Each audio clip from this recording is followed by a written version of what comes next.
So if you are going to be running your Juniper Model Y with just the rims, no wheel covers, you don't want it looking like this. You want it looking like this.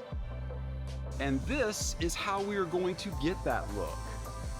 Now this package is going to come with these 4 center cap mounts. This one is really cool because it is silver and it's going to match that Quicksilver sweetly. And of course it's going to have all of these lug nut caps to give it that really cool blacked out look for our rims.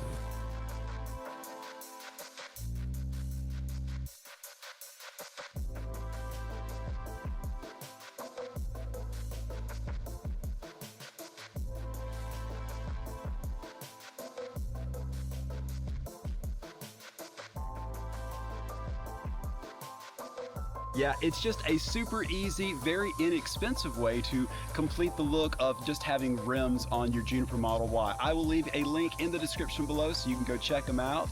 Thanks for watching, everybody, and as always, I will see you next time.